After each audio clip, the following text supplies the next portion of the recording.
Welcome back to the Garden Hutch. Happy Halloween, everybody. Today we're going to discuss week 43 here on the homestead. We're also going to go over a bit of exciting news for our channel. Let's get going.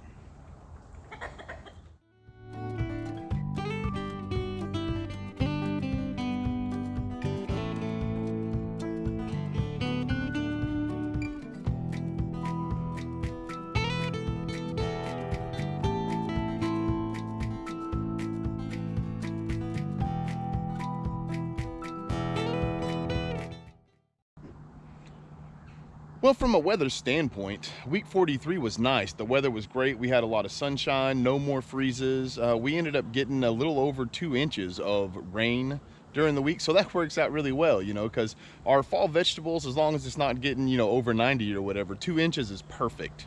So we didn't have to water or anything, so that's good. But I wanted to jump right into some exciting news for the channel.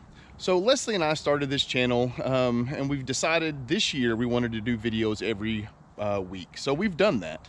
We're now headed into November, and we're almost at the 500 subscriber count. So we sat down and kind of discussed what we wanted to do going forward. And we've decided that we'd really like to dedicate ourselves and some time to this YouTube channel. So that brings us to the news. What we're going to end up doing is we're going to go from a 2-video format to a 3-video format. We're going to do the traditional vlogs on Mondays. We'll also have videos on Wednesdays and Fridays. We're also going to try to take the time of our videos. We were doing them at about between 18 and 24 minutes.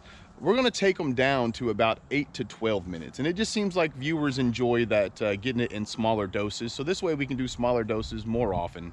And we're really going to try to start pushing to make that 1,000 goal by the end of 2023. So having said that, if you haven't, do me a favor and hit the subscribe button. Also tell anybody that you know that might enjoy this kind of content about it. And believe it or not, hitting that little thumbs up button, it really does go a long way in helping the channel out. So with that being said, let's move on to what got accomplished in week 43. During week 43, we spent some time getting our pallet bed ready for the spring. Now, many of you who follow the channel know we plant a very early spring garden, and the pallet garden behind me, it's going to have summer vegetables in it, and it's going to have our very early spring garden in it too. So we'll grow things like greens and beets and that sort of thing in the pallet garden. Now, carrots are going to just stay in their permanent bed from now on, so that's a bonus for us. So what I wanted to do real fast is just kind of take you through the different stages that we have the pallet garden in right now and kind of explain why. So currently our pallet beds are in a few different states, and we'll kind of go through the reason for that. This bed here is completed, it's been covered, all of that. The reason for it is as the week goes on, I want to try to see how much moisture went through this layer of leaves here. The reason for that is if it's going to block a lot of water, then what I want to do is make sure that I water the beds before I cover them. So anyway, it's sort of an experiment, and I'll show you folks that probably on this Wednesday's video as we go.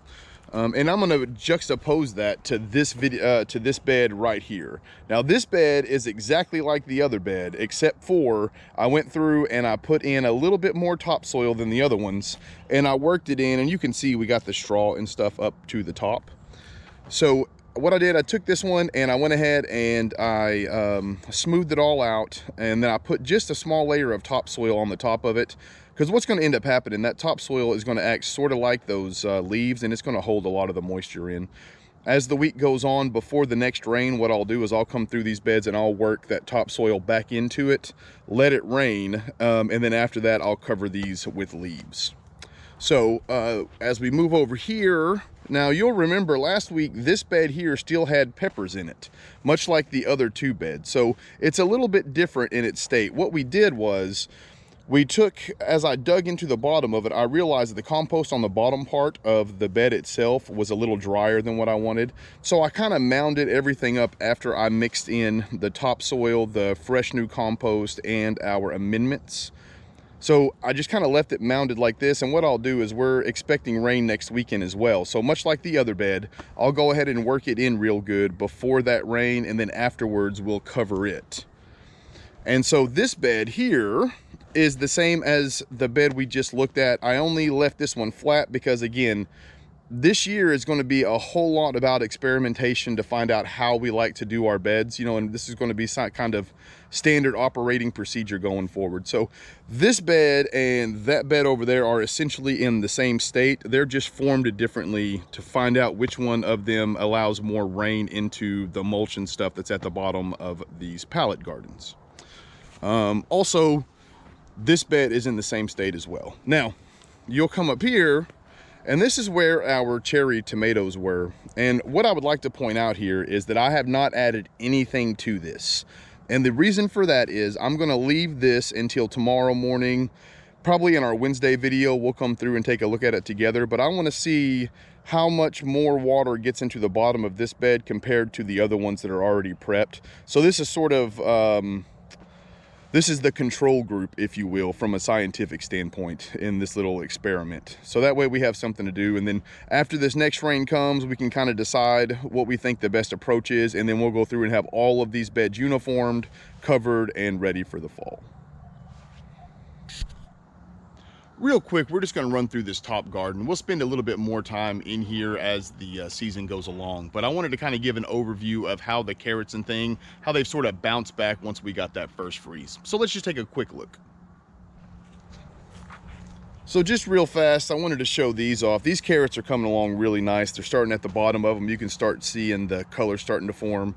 And then down there, those are the ones that were burned up whenever the heat came through. So they're I would say about 3 weeks behind. So it's working out really well. Hopefully we'll be able to pull them out in stages.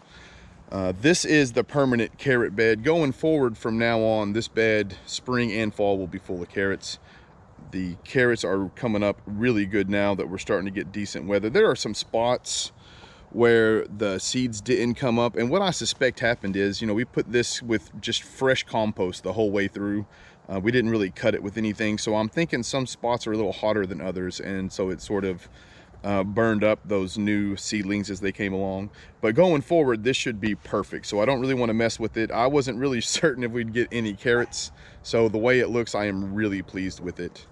Our greens have gotten past the part where they we can use them in salads now, so you can see they are nice in nice size for cutting and, you know, cooking in a pot with neck bones or ham or something along those. But this is sort of what I wanted to show. We're going through this whole bed, and I'll probably end up doing a series now that we're expanding. Are you two playing over there? I'm trying to do a video. Anyway, so we're going through here and we're eating out of this every day, and what we try to do is we try to eat them in specific rows, and then we'll go through and replant. So we ate this row of lettuce here. We left a couple because we just didn't quite need them, and then we replanted, and you can see the small lettuce coming up. This is a radish row.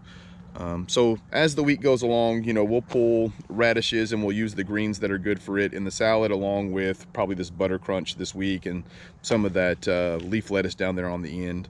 And by the time, you know, next week rolls around, some of these newer plants, they're going to be ready to harvest. So hopefully the goal is, until it gets too cold, we want to be able to eat, you know, salads every day as we have through most of the year. And that's coming along really good. We did not pull these tomato plants yet. As you can see, these basil, there's gonna be basil seeds everywhere. But we're just kind of letting this go for now. Whenever I go through to do the, to prep the other beds, I'll just come through here and do these two beds in here, because it's just the two of them. And I've got a lot of work around it that I want to get done. So I was sort of waiting until I got the other stuff done first. But there's no hurry on this, because these beds in here, they won't be planted again, you know, probably until early May, maybe even mid-May of next year. So we're getting a lot of greens from these beets as we go through to thin them. They're coming along nicely. You can see on the bottoms down there, we're starting to get some of the beetroot to form. So that's a bonus. I saw this, I wanted to show you all this, how resilient sometimes these plants can be. You see down here, what happened was the top part of the plant froze, but it didn't get the root system. And so the root system is starting to put off new tomatoes. So I'm just going to see what happens. Right now, there's no danger of freeze. I think it'll be interesting to see how far they can get before the temperatures kill them off.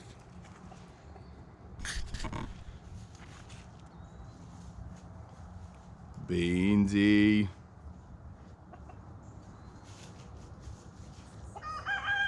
Well, that about does it for this video. We appreciate everyone who stuck it out here till the end. Until next time, I hope that everyone takes care of themselves. Peace.